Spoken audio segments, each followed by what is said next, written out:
स्क्रीनवरचं हे चित्र आजकाल एकदम कॉमन झालंय. म्हणजे मुलं सिगरेट पितायत, मुली सुद्धा पितात मोठ्या सिटीमध्ये, ड्रिंक्स वगैरे वगैरे वगैरे सगळं.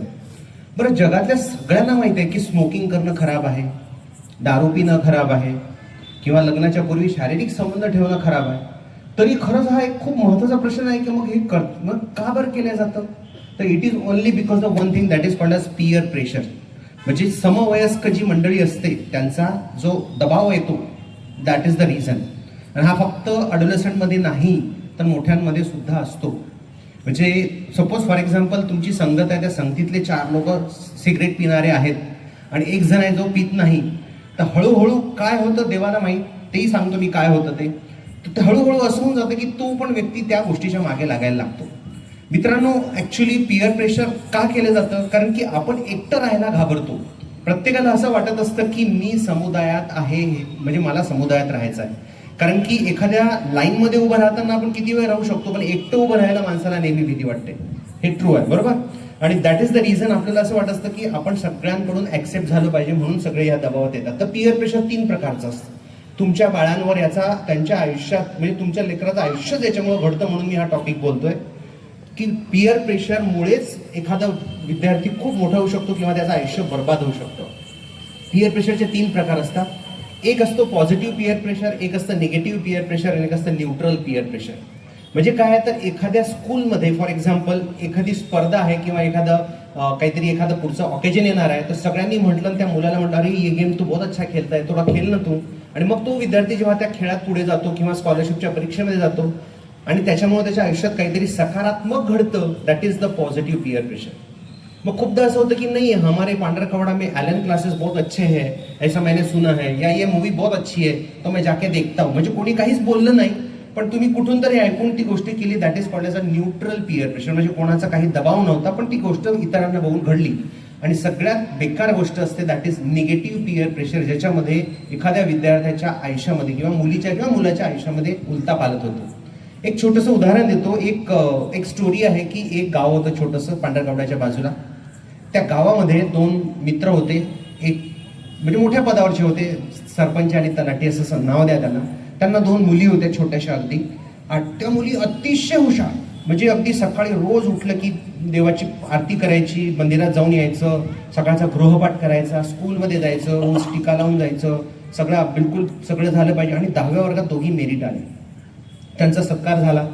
12व्या वर्गात पुन्हा त्या मेरिट आल्या. नुसतंच मेरिट नाही आल्या तर अख्ख्या राज्यातनं त्यांची नंबरं चांगली आली. पूर्ण गावभर त्यांची मिरवणूक निघाली, सगळं झालं.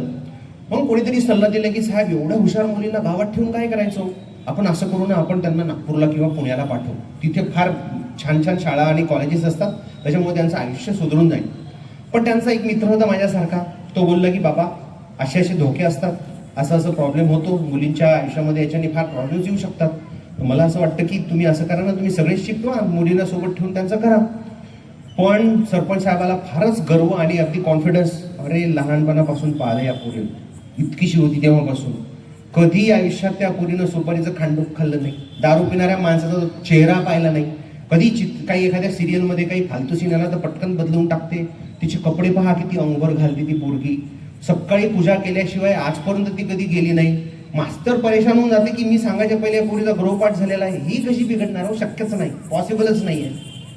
ठीक आहे बाबा, जसं आहे तसं आहे. आणि त्यांना पॉसिबलही नव्हतं, त्यांनी टाकलं पुण्याला. आणि नंतर 4-6 महिन्यानंतर न्यूज आली, एका पोट्टीनं आत्महत्या केली, दुसरी पळून गेली एका पोरासोबत. Is it possible? येस, 100%. आता हे का होते, याची सायकोलॉजी आपण समजून घेऊ.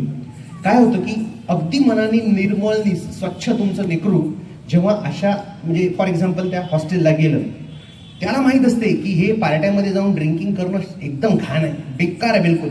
मग काय होतं की सपोज 10 जणी आहेत हॉस्टेलमध्ये मुली, त्यातल्या 3-4 जणी जातात, मस्त पार्टी शार्टी करून येतात, ह्यांचं चालू होते, ही काय बेकार पोरी आहे म्हणे, हे असं करतात तसं करतात.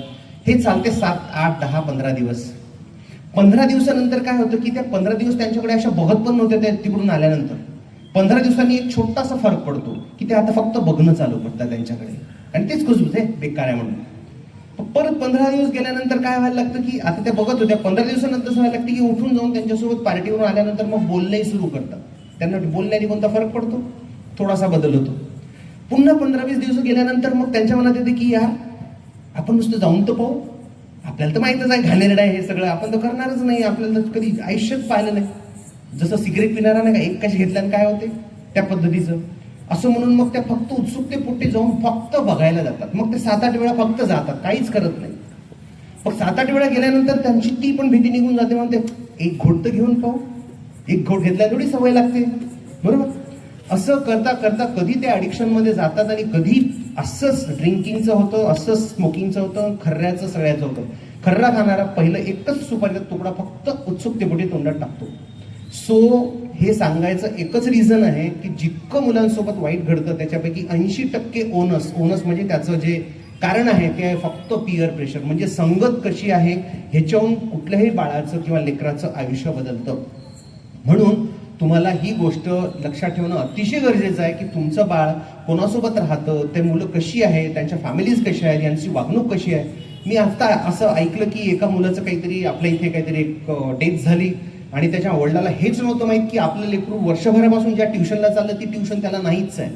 म्हणजे एवढं आंधळेपणाने पालक आपल्या विद्यार्थ्यांकडे राहतात. दिस इज व्हेरी बॅड. म्हणून आपण आपल्या पाल्यांना निगेटिव्ह पेअर प्रेशरमधून वाचवणं अतिशय गरजेचं आहे. कारण ह्याच गोष्टींमुळे तुमच्या लेकरांना सोशल मीडियाचा नाद लागतो, त्याच्यावर खेळायचा नाद लागतो, वाईट सवयींचा नाद लागतो, वगैरे वगैरे वगैरे सगळं. आणि मुलींना शारीरिक संबंधांमध्ये फसण्यासाठी सगळ्यात जास्त फोर्स करणारा मुलांपेक्षा जास्त त्यांच्या मैत्रिणी असतात. हे ऑब्स्टेटिशियन म्हणून, स्त्रीरोग तज्ज्ञ म्हणून चेअरवर बसून मी हे 1000 वेळा अनुभवलेलं आहे. सो आपल्या मुलीच्या मैत्रिणी कशा आहेत, ते कुठे जातात, त्या किती वाजता येतात, ह्याच्यावर बारीक लक्ष ठेवणं अतिशय गरजेचं आहे. आणि आपण जनरली काय करतो, मी लहानपणी असताना मला गरजच नाही पडली, बरोबर आहे, नाहीच पडली, कारण त्यावेळेस प्रॉब्लेमच नव्हता. सेम रूल आपण इथे अप्लाय करतो. जसं आता पॅरेंटिंगचं चाललं, आमच्या बापानं कधी पॅरेंटिंगवर डोकं घातलंच नाही म्हणून आज आम्ही घालत नाही, हीच तर मोठी चूक होते. आमच्या वडिलांच्या वेळेला वेगळ्या गरजा होत्या, आजच्या वेगळ्या गरजा आहेत. म्हणून आपल्या पाल्यांचं काय चाललंय हे बघणं अतिशय गरजेचं आहे. आणि याच्यामुळे मग त्यांचे रॉंग इन्फ्लुएन्सेस, कधी कधी सेल्फ हार्म म्हणजे सुसाइडल करून घेणे, फॅमिलीपासून दूर राहणे, अबोला धरणे, त्यांच्या शाळेच्या याच्यावर सुद्धा खूप परिणाम होतात. मग याच्यावर काय करू शकतो, तर तुम्हाला तुमच्या म्हणजे या निगेटिव्ह पेअर प्रेशर वाचण्यासाठी सगळ्यात मोठी गोष्ट आहे ती आहे आत्मविश्वास, स्वतःवरचा विश्वास. त्यानंतर इतर कोणी काही सल्ले दिले तर त्याच्याऐवजी गट फिलिंग ज्याला म्हणतात ना, म्हणजे मेरे को अंदर से क्या लग रहा. फॉर एक्झाम्पल कोणी किती म्हणलं की ये ऐसा ऐसा करना ये तो बहुत बेहतरीन आहे, पण जर तुम्हाला असं गट फिलिंग आलं की नाही मी नाही करायला पाहिजे, तर त्याला द्या. आणि सगळ्यात महत्वाचं, ना म्हणायला शिका. माझ्या 4 मित्र जे सिगरेट पित आहेत त्यांच्यासोबत राहिल्यानंतर यार एक कष्ट तुले यार क्या फरक पडता, मी ना कसं म्हणू यार, हे क्या बोलेंगे, एवढ्या एका प्रॉब्लेम्समुळं मॅक्सिमम लोक फसतात. त्याच्यामुळं आपल्याला त्या गोष्टींपासून आपल्या बच्चूजला वागवायचं आहे. पण या पिअर प्रेशरचा आपण आपल्या घरात फायदा घेऊ शकतो का? येस. आत्ताच मॅडमनी काय सांगितलं की तुम्ही जे करता त्याची प्रतिकृती किंवा त्याची झेरॉक्स कॉपी आपले बच्चूज करत असतात. त्याच्यामुळं आपल्याला ही सवय लागायला पाहिजे की आपल्या घरी जर कोणी मोठं आलं तर त्याला अदबीने जाऊन पहिले नमस्कार करा. तुम्ही नमस्कार केला तर तुमचं लेकरू दुसरं मोठं आलं तर नमस्कार करेल. तुम्ही सकाळी पूजा करताना त्याला दिसले तर त्याला माहित होईल की यार अपने घर में तो पूजा करने का रिवाज आहे. त्यानंतर तुम्ही तुमचा मोबाईलचा वापर कसा करतात ते बघून तुमचं बाळ मोबाईलचा वापर करणार आहे. तुमच्या हातात त्याला वारंवार मोबाईल दिसलाच नाही तर त्याला वाटायला लागेल की येस मोबाईल जास्त वापरायचा नसतो म्हणून, करेक्ट. त्यानंतर तुम्ही रात्री लवकर झोपले आणि सकाळी लवकर उठले तर तुमचं लेकरू तसं फॉलो करणार आहे. आणि सगळ्यात महत्त्वाची गोष्ट म्हणजे आजकाल अनफॉर्च्युनेटली लहानपणी जशी दिवाळी होळी होती तशी होत नाही. त्याचं कारणच असं आहे की एक गोष्ट सगळ्यांनी रिअलाइज करावी, चाहे वो टीचर हो, डॉक्टर हो, कुछ भी हो, आपल्या आई वडिलांना जशी दिवाळी दणक्याने साजरी करत होते आपण नाही करत. मी स्वतः सांगतो की मला जमलं, मी खूप ट्राय करतो आम्ही दोघे, पण अनफॉर्च्युनेटली तो सेन्स किंवा ती स्ट्रेंथ किंवा ती जी एक पॅशन असते ते आपण करत नाही. आणि जर आपणच नाही केली तर आपल्या बच्चूंपर्यंत हे सगळं जाणं इम्पॉसिबल आहे. म्हणून आपल्याला पॉझिटिव्ह पिअर प्रेशर ह्या गोष्टीचा जर फायदा घ्यायचा असेल तर आपल्याला स्वतःला सुधारायचं आहे. मी आत्ताच तुम्हाला विचारलं की सगळ्यात मोठा प्रश्न आहे की तुम्ही तुमच्या पाल्याच्या मित्रमैत्रिणींच्या कुटुंबाबद्दल सजग आहात का, आणि ते राहणं फार जरुरी आहे. दुसरे सगळ्यात मोठे आजचे पालकांचे प्रश्न असे आहे की यार आम्हाला आमच्या बापाला काही त्रासच झाला नाही आम्हाला मोठं करायला, आम्हाला का बरं तो त्रास होतोय. कारण की सगळ्या गोष्टी मित्रांनो बदलल्या आहे, सगळ्या गोष्टी बदलल्या आहे. म्हणजे पालकांचा तर संघर्ष वाढलाय, पण त्याच्यापेक्षा मेन म्हणजे आपण जितक्या सहजपणे मोठं होऊन काहीतरी झालो, आपल्या बच्चूंना तेवढं सोपं राहिलेलं नाहीये. त्यांचा बौद्धिक विचाराची क्षमता, ते काय बाहेर बघतात, त्यांच्यावर बाहेरून होणारे जे ट्रॉमॅटिक इन्सिडेन्सेस आहेत ते इतके वाढलेले आहे की आपल्यापेक्षा जास्त संघर्ष आपल्या बच्चूजला आहे. आणि त्याच्यामुळे आणि माहिती का एक गोष्ट, आपण लहानपणी कधी, मला तर म्हणजे मी माझ्याहून सांगतो, मी तर 12व्या वर्गात जाईपर्यंत कधी आयुष्यात विचार केला नाही की यार मला व्हायचं तर काय व्हायचं. आपलं एकच राहायचं, स्कूल है स्कूल में जाने का, होमवर्क दिया होमवर्क करने का, उधर से आहे तो खेळणे का, सणवार असेल ते करा, घरात जे काय असेल ते करा, त्या दिवशी जे करायचं ते करा. पण हे कधीच डोक्यात आणलं नाही की मी काय होणार, मग मी काय करू. पण आता अक्षरशः बालक मंदिरातलं लेकरू सुद्धा प्लॅनिंग हे करतं की मैं बडा होके डॉक्टर बनूंगा. म्हणजे they are trying to following their passion. ही सगळ्यात मोठी प्रॉब्लेमॅटिक गोष्ट आहे. आणि मग आपण पॅरेंटिंग एवढी बोलतो, तर हेल्दी पॅरेंटिंगचा खरं डेफिनेशन काय, तर 100% तुमच्यावर डिपेंडेंट असलेलं तुमचं बाळ जेव्हा 100% 100% इंडिपेंडेंट होईल आणि ही जर्नी तुम्ही सुद्धा एन्जॉय करायला, तुमचं बाळ सुद्धा एन्जॉय करेल, that is the healthy parenting. Ratte मारून आणि झोडपे मारून कधीच पॅरेंटिंग होऊ शकत नाही. सो ह्याच्या प्रकारे ह्याचं जर आपण वर्गीकरण केलं तर there are 4 types of parenting. पहिला आहे अथॉरिटीयन पॅरेंटिंग, म्हणजे हुकुमशाही. म्हणजे घरात एकतर्फी संवाद, म्हणजे मम्मी पप्पाने रट्टे मारून त्याने, म्हणजे ह्यांनी जे म्हटलं ते त्यांनी फॉलो करायचं. ते काय करताय, बरोबर करताय का, त्याचं काही विश्लेषण नाही, काही नाही, बस ह्यांनी सांगायचं त्यांनी करायचं. मॅक्सिमम बिझनेस फॅमिलीज में होता है. आणि अनफॉर्च्युनेटली मला नाही माहिती, पण मी असं ऐकलं की टीचर्स के फॅमिली में भी ऐसा ज्यादा होता. We should not happen. हे बदलवायला पाहिजे जर असं होत असेल. दुसरं आहे अथॉरिटेटिव्ह, म्हणजे अधिकृत. म्हणजे इथे पालक आणि पाल्य यांच्यामध्ये खूप सामंजस्य असतं. म्हणजे कसं की ह्यांचे नियम असतात, म्हणजे हे सांगतात हे करायचं, हे करू नको, हे कर, असं कर. पण हे सांगत असताना त्याच्यामध्ये कुठल्याही प्रकारची शिक्षा किंवा कुठल्याही प्रकारचा दबाव नसतो. त्या गोष्टी समजून सांगितल्या जातात आणि मग त्या पाल्याकडून केल्या जातात, जे आता मॅडमनी सांगितलं. सो हा प्रकारचं पालकत्व सगळ्यांनी ऍक्सेप्ट करायचा किंवा करायचा प्रयत्न केला पाहिजे. थर्ड इज परमिसिव्ह किंवा परवानगी देणारे, ज्याला आपल्या इंग्लिशमध्ये म्हणतात पॅम्परिंग. तू कर, तू कुछ भी कर, टेन्शन मतले, मैं हूं. जसं तो शाहरुख खानचा बाप, तो हा होता टकलू, काय त्याचं नाव, अनुपम खेर, DDLJ मध्ये. करेक्ट. म्हणजे लेकरू शिक्षणात शून्य, बापाने पैसे मागितले तर बिअरचं क्रेट आणायला पैसे देणारा, त्या टाईपचा. आणि चौथा असतो अनइन्व्हॉल्ड, सहभागी नसलेले. म्हणजे त्याला कधीतरी आठवते, हा मला मुलगा आहे, अच्छा ओके. म्हणजे असं असे पण पॅरेंट्स असतात की ज्यांना आपल्या पाल्याशी काही घेणं नाही, ते आपली दुकान किंवा आपली नोकरी, आपलं बाहेरचे फ्रेंड्स त्याच्यातच बिझी असतात. ह्याच्यासोबत अजून 2 प्रकारचं पालकत्व असतं. पहिलं असतं निग्लेक्टेड, म्हणजे बिलकुल, म्हणजे ते लेकरं दिसले की ते मायबाप म्हणजे काही घेणं देणं नसल्यासारखेच वागतात. आणि शेवटचं असतं एक पॉवरवाला, म्हणजे ज्यांच्यामध्ये पॅरेंट्स आणि जे बच्चूज आहेत त्यांच्यामध्ये भांडण्यासारखा आयटम असतो. म्हणजे एकमेकांना ते बिलकुल असं हेट करतात अक्षरशः, असं सुद्धा पालकत्व असतं. सो ह्या सगळ्याचा जर विचार केला तर अथॉरिटेटिव्ह जे आहे, म्हणजे अधिकृत पालकत्व, हे सगळ्यांनी घ्यायचा प्रयत्न करायला पाहिजे. राईट. आता जो प्रॉब्लेम असा आहे की आपल्या लहानपणीचं संगोपन आणि आताचं संगोपन याच्यात खरंच फरक आहे का? हो, नक्कीच आहे. त्याला परिस्थिती कारणीभूत होती. आपण लहान असताना घरात 7-7, 8-8 लेकरं होते. त्यावेळेस ट्रायल एरर बेसिस पण चालायची. त्यावेळेस मम्मी पप्पा म्हणजे आई वडिलांनी 2-4 झोडपे लावले. मला असं वाटत नाही एक पण इथं असेल मोठ्यांपैकी ज्यांनी रट्टे खाल्ले नाही. पण आता इथे जेवढे पॅरेंट आहे यांनी त्यांच्या बच्चूजला मारलं असं त्यांना आठवत पण नसेल. सो मार खाणे वगैरे हे सगळं कॉमन होतं. त्यामुळे एखाद्या मुलाला मार खाल्ल्यानंतर जर त्याचं मानसिक खच्चीकरण झालंही तरी त्या गोष्टी सॉल्व्ह करायला घरात काका काकू, चुलत भाऊ बहीण, फ्रेंड सगळे होते. त्यामुळे त्याच्या मनावर परिणाम होत नव्हते. आणि त्यावेळेला अशा संघटना नव्हत्या, काय ते म्हणतात ना, ते एकदम मोर्चे फिरचे काढणारे, त्यामुळे सगळं चालत होतं. तर दिस इज द मेजर डिफरन्स की जी फॅमिलीची एक रचना बदलते आहे त्याच्यामुळे संगोपनात फरक आहे. ह्याच्यावर काही प्रॉब्लेम? हां. आणि सगळ्यात महत्वाची गोष्ट अशी आहे की हा जो बदल आहे ना, या बदलावाचा प्रॉब्लेम नाही आहे, पण तो बदल आपल्याला म्हणजे रुततोय. आपण तो बदल ऍक्सेप्ट करायलाच तयार नाही का? कारण आपल्याला जे आपल्या लहानपणी होतं तेच आज पाहिजे. हा सगळ्यात मोठा प्रॉब्लेम आहे.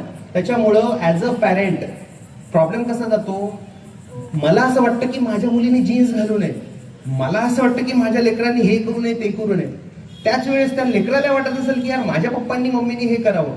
सो सगळ्यात बेस्ट सोल्युशन, आजचा सगळ्यात मोठा तुम्हाला जो सल्ला आहे तो असा आहे की 5 पावलं तुम्ही मागे या, 5 पावलं आम्ही समोर जातो. This is the bestest policy. So accept the change, कारण त्याला ऑप्शन नाही आहे. तुम्ही जर नाही चेंज करायचा प्रयत्न केला, कडक राहायचा प्रयत्न केला, लक्षात ठेवा की ती वहां पे होगी बगावत.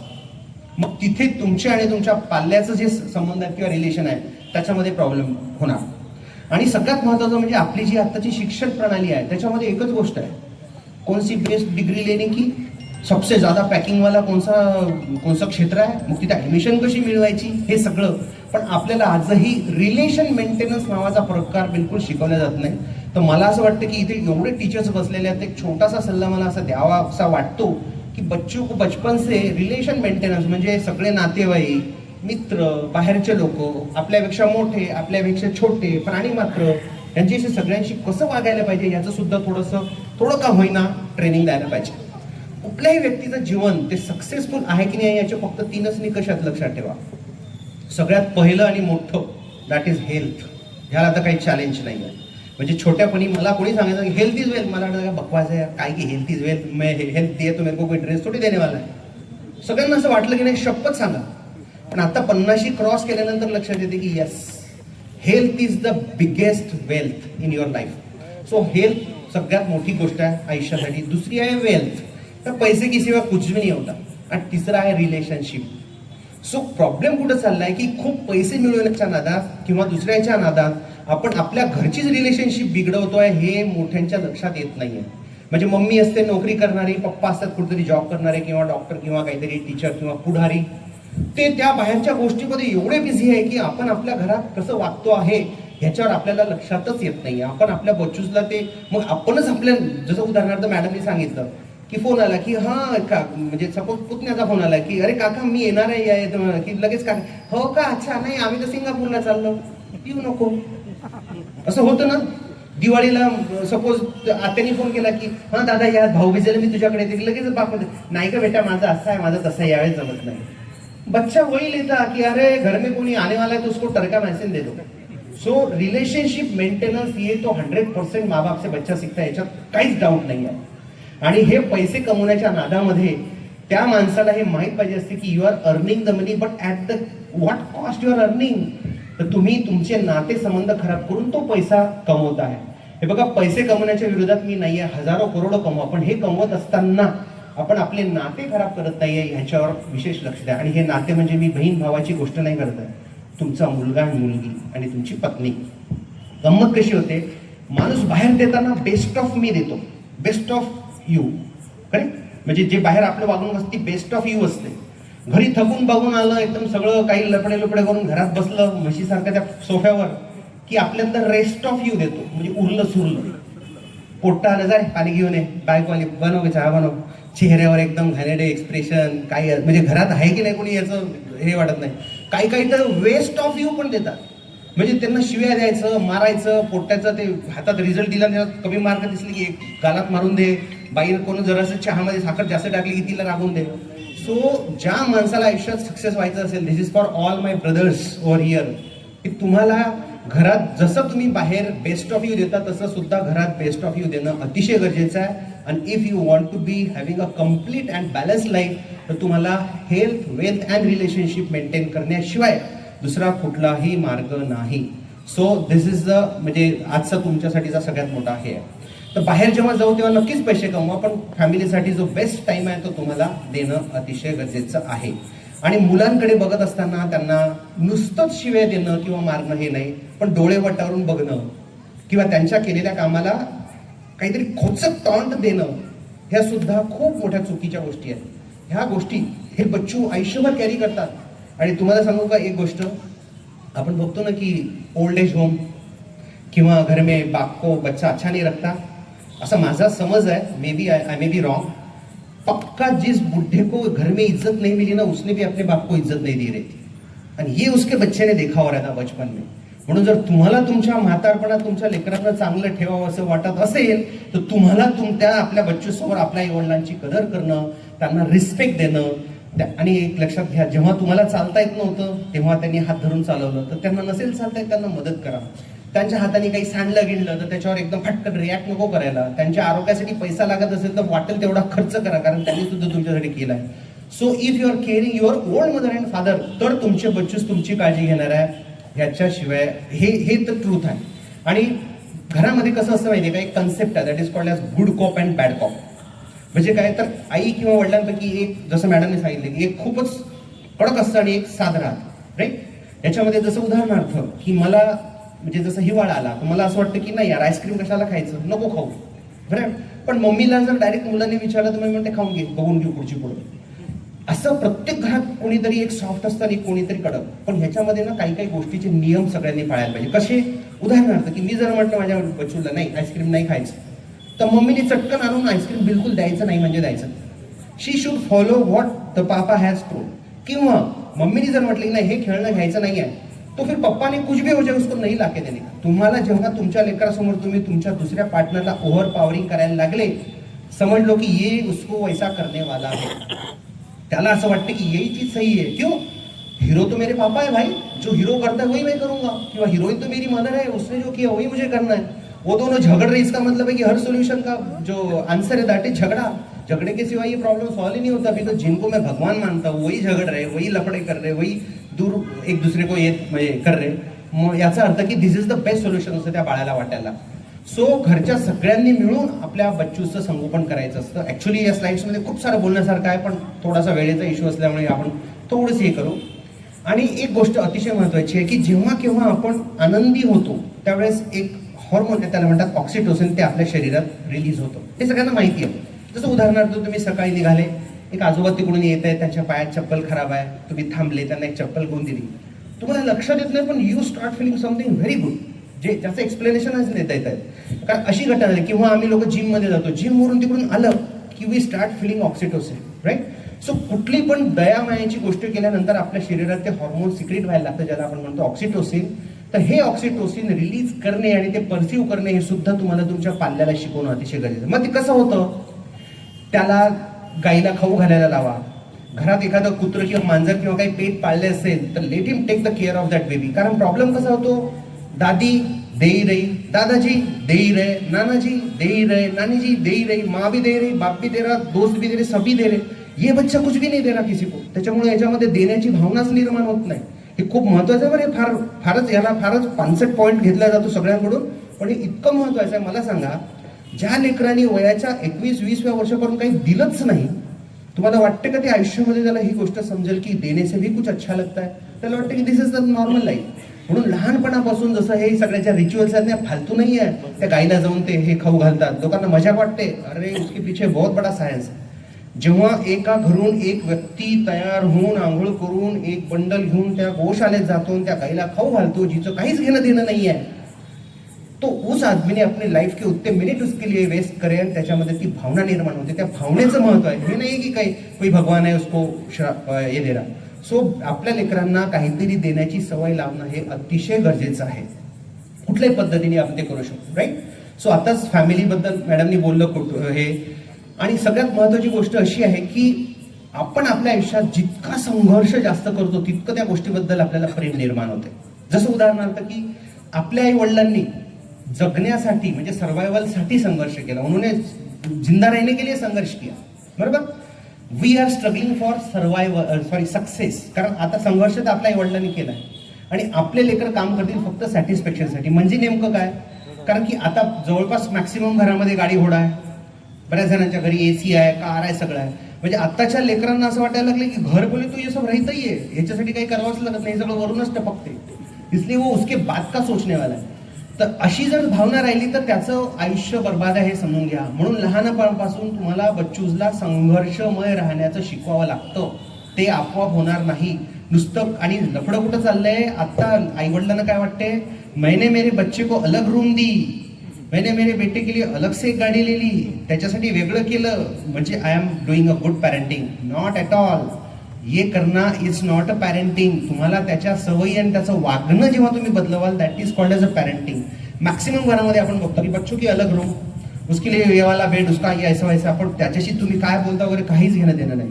सो संघर्षमय जीवन म्हणजे काय? एक छोटासा कन्सेप्ट आहे बघा, पडतो का? मॅक्सिमम बच्चूजला आई वडील पॉकेट मनी देतात, उससे अच्छा उसको पॉकेट इन्कम दिया अगर. म्हणजे काय की त्याला काढले 500 रुपये 1000 रुपये दिले, त्याच्यापेक्षा जर असं केलं फॉर एक्झाम्पल कि त्याला फॉर एग्जाम्पल वो पीपीटी बहुत अच्छी बनाता और मैं पीपीटी बाहर प्रेजेंट करता हूँ. मी जर त्याला म्हटलं यार तू बहुत अच्छी पीपीटी बना, चल एक पीपीटी के 50 रुपये तू बना के दे, I will pay you, you earn your money. किंवा तो स्वच्छतेमध्ये खूप इंटरेस्टेड आहे फॉर एग्जाम्पल, तर त्याला सांगते की ही मावशी आपली झाडणारी आणि पुसणारी आहे, रोज सुबह शाम इसके ऊपर पूरा वॉच रख के पूरा घर ऊपर से नीचे तक साफ हुआ कि नहीं ये देखने की जिम्मेदारी तेरी. एक टाइम का तेरे को मैं 20 रुपये दूंगा, 50 रुपये दूंगा, जे काही असेल त्याची जी काही रिक्वायरमेंट. असं करून जर तुम्ही त्याला पॉकेट मनी म्हणजे इफ युअर प्लॅन म्हणजे त्याला जर तुम्ही अर्न करायची जर सवय लावली तर ह्याचा त्याला आयुष्यात खूप फायदा होईल. आणि जेवढे सक्सेसफुल लोक आहेत जगात तुम्हाला जितके माहीत असतील, कोणी सुद्धा शिकलं मग पीजी केलं मग मोठं झालं मग वयाच्या 30व्या वर्षी स्टार्ट केलं असं कोणीच नाही आहे. Everybody started their career at the age of 12, 13, 14 या 15 साल में. वो चाहे अंबानी हो, चाहे वो कोणता होता तो सहाराश्री असो, की जितके मोठे लोक आहेत त्यांनी 14व्या 15व्या वर्षापासून अर्निंग सुरू केली म्हणून ते आयुष्यात सक्सेसफुल झाले.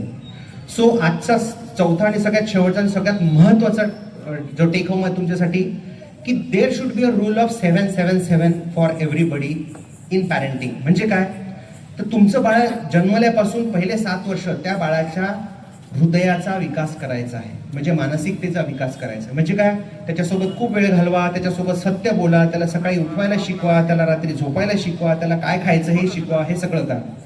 मग 14 पासून ते 8 वर्षापासून ते 14 पर्यंत त्याच्या बुद्धीचा विकास करा. म्हणजे मग त्याला शाळेमध्ये इंटरेस्ट डेव्हलप करून द्या, त्याला शिक्षकांचा आदर करायला शिकवा, त्याचा गृहपाठ करून घ्या, त्याला शाळेच्या शिक्षणाचं सगळं महत्त्व समजून सांगा. आणि ना मी एका गोष्टीच्या खूप विरुद्ध आहे, KG1 KG2 ला एवढ्या कविता पाठ करा रे, हे परीक्षा घ्या रे, हा मूर्खपणा आहे. त्याचा आयुष्यात काहीच इम्पॉर्टन्स नाही आहे. आणि मार त्या शाळेमध्ये येऊन आया तिथं जाऊन त्या मास्तरसोबत भांडण करत बसतात की माझ्या तिसरीतल्या लेकराला इंग्लिशची कविता येत नाही. काहीच उपयोग नाही. मॅडमनी सांगितलं 7वी पर्यंत, मी तर म्हणतो 10व्या वर्गापर्यंत. ॲक्च्युली हे रॉंग आहे असं नाही म्हणायला पाहिजे, पण मी प्रॅक्टिकली मला जे वाटते सांगतो. नक्कीच त्याच्या अभ्यासाकडे लक्ष द्यायचं, पण त्याच्यासाठी इतकं क्रेविंग नको. पहिले त्याचं मन सुंदर बनवा 7व्या वर्षापर्यंत. 8व्या वर्गापासून 14व्या वर्गापर्यंत त्याची बुद्धी म्हणजे बुद्धीचा विकास करा आणि नंतर त्याची कार्यशैली डेव्हलप करा. म्हणजे काय, 14 वर्षाच्या नंतर 21व्या वर्षापर्यंत if he is a good orator, त्याला स्पर्धांमध्ये भाग घ्यायला लावा, वक्तृत्व स्पर्धेमध्ये. If is a good sports person, त्याला घेऊन जा, तो स्पोर्ट्स वारंवार दाखवून त्या अकॅडमीमध्ये ॲडमिशन घेऊन त्याला तो खेळ खेळायला लावा. If is a good writer, त्याला पेपरमध्ये लिहायला सांगा. म्हणजे त्याच्यामधली कार्यशैली डेव्हलप करण्याचा प्रयत्न करा. आणि ह्या प्रकारे जर लेकरू 21व्या वर्षापर्यंत जर बिझी असेल, कशाला मरायला दारू पिरेल, सिगरेट पिये, त्या मोबाईलवर जाईल. हे सगळं नाही आहे म्हणून तर मग हे रिकामचोट धंदे आहेत. सरळ सरळ कॉमन गोष्ट आहे की तुमचं बच्चू क्रिएटिव्ह कामात बिझीच नाही आहे, त्याच्यामुळं हे सगळे मोबाईलचे लफडे, प्री मरायटल सेक्शुअल याचे लफडे किंवा सिगरेट दारू या सगळ्या भानगडी त्यांच्या आयुष्यात येतात. राईट. सो प्रत्येक बाळाचं पॅरेंटिंग हे 21 वर्षाचं आहे. हे काही 2-4 वर्षाची खायची गोष्ट नाही आहे. 0 to 7, 8 to 14, 15 to 21. आणि ज्या व्यक्तीने 21व्या वर्षापर्यंत पॅरेंटिंग केलं नाही, मग त्याच्यासाठी ते जन्मभर आहे. उदाहरण पण देऊ शकतो, पण द्यायला नाही पाहिजे. एनिवे, आणि जन्मभर करूनही ते लेकरू सुधारत नाही, हे तेवढं सत्य आहे. त्याचे उदाहरण पण तेही नाही द्यायला पाहिजे. Forget it. सो यस,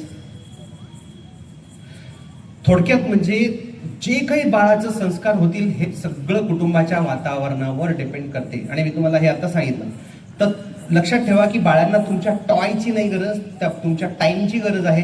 बाळाला तुमच्या ज्ञानाची गरज नाही आहे, तुम्हाला त्याच्या ध्यानाची गरज आहे. आणि त्याला तुमच्या प्रेझेन्सची नाही तर तुमच्या प्रेझेन्सची गरज आहे. तर हे सगळं तुम्हाला एक रोल मॉडेल म्हणून करायचं.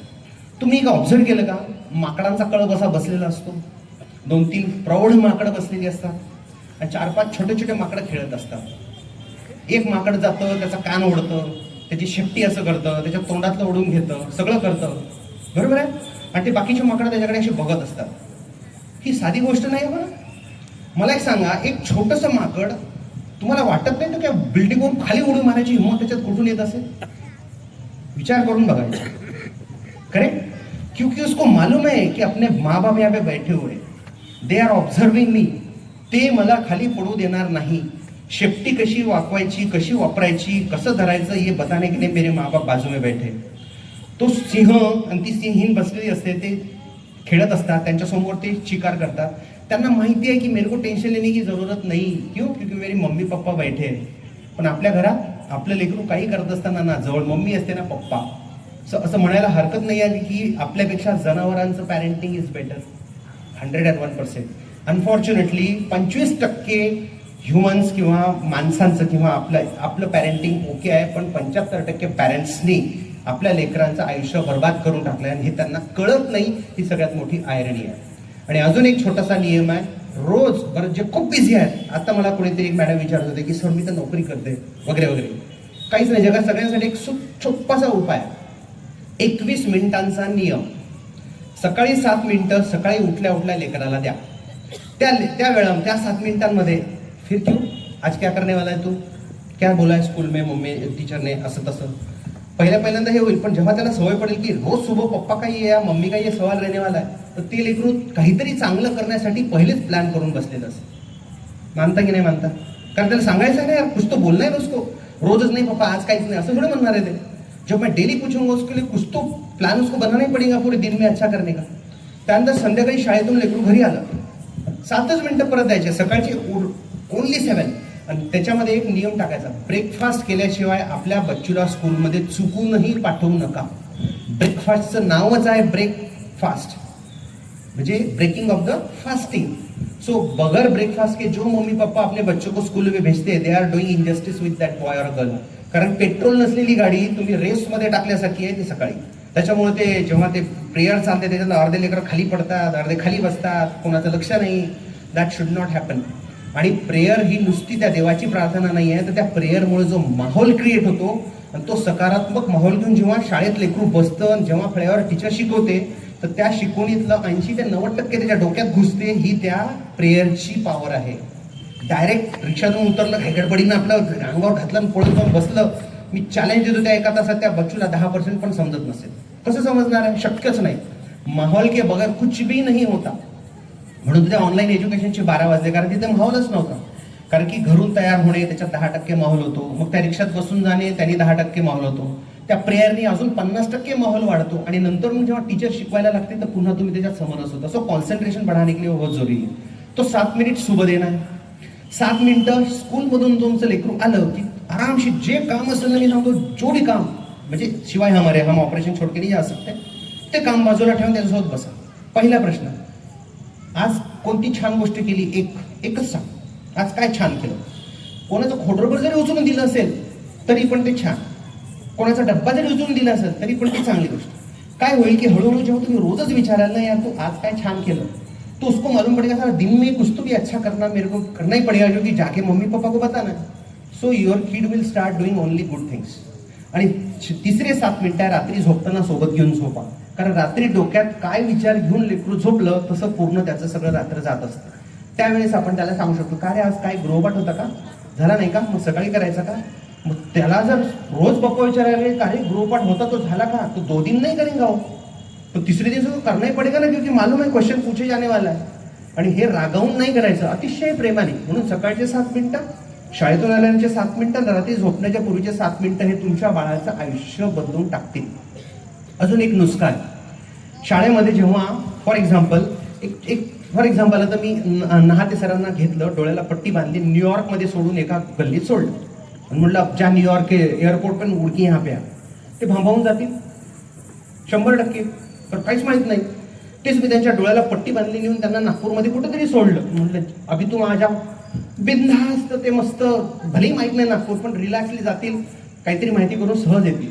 म्हणजे का बरं? कारण की त्यांना नागपूरबद्दल काही नाही 10-15-20% तरी माहिती आहे. तर आता जेव्हा तुमचं बाळ स्कूलमध्ये जाताना, आज केमिस्ट्रीचा क्लास आहे आणि त्याला काहीच माहिती, अगदी शून्य, आणि केमिस्ट्रीची टीचरने शिकवणं चालू केलं, धडा धडा धडा धडा धडा, तुम्हाला वाटते त्याच्या डोक्यात काही घुसत असेल? शक्यच नाही. पण जर त्यांनी आदल्या रात्री काय करावं की माहिती आहे आता उद्या हे चॅप्टर शिकवणार आहे, त्यांनी ते चॅप्टर काढायचं, मोठ्याने फक्त त्याचं हेडिंग वाचायचं, कार्बन्स, ओके. मग त्याच्याखाली जेवढे हेडिंग्स दिलेले आहेत, काहीच कळायची गरज नाही, काही समजायची गरज नाही, काहीच. ते मोठ्याने एकदा जर त्यांनी पूर्ण हेडिंग्स वाचले, काही तर डोक्यात एक आयडिया येऊन जाते. त्यानंतर जेवढ्या डायग्राम्स आहेत त्या बघितल्या आणि जेवढे टेबल्स आहेत तेवढे बघितले, आणि जर ते बाळ जर स्कूलमध्ये गेलं, I can challenge you, minimum 80% of the knowledge उसको वो एक ही क्लास में मिलेगा. कारण की त्याला काहीतरी आयडिया आलेली असते आणि त्याच्याबद्दल उत्सुकता पण क्रिएट झालेली असते.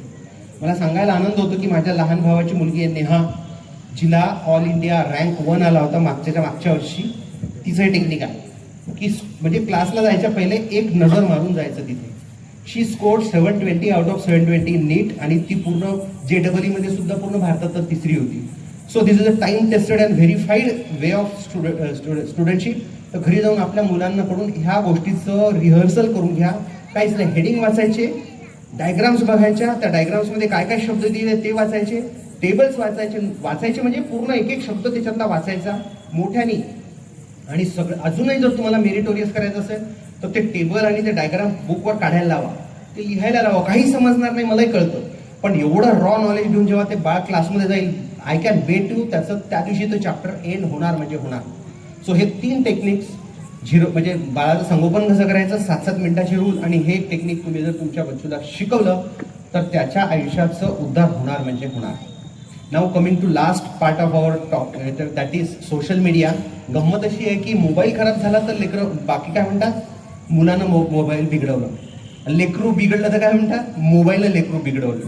त्याच्याबद्दल अगदी थोडक्यात मॅडम तुम्हाशी बोलते. मोबाईल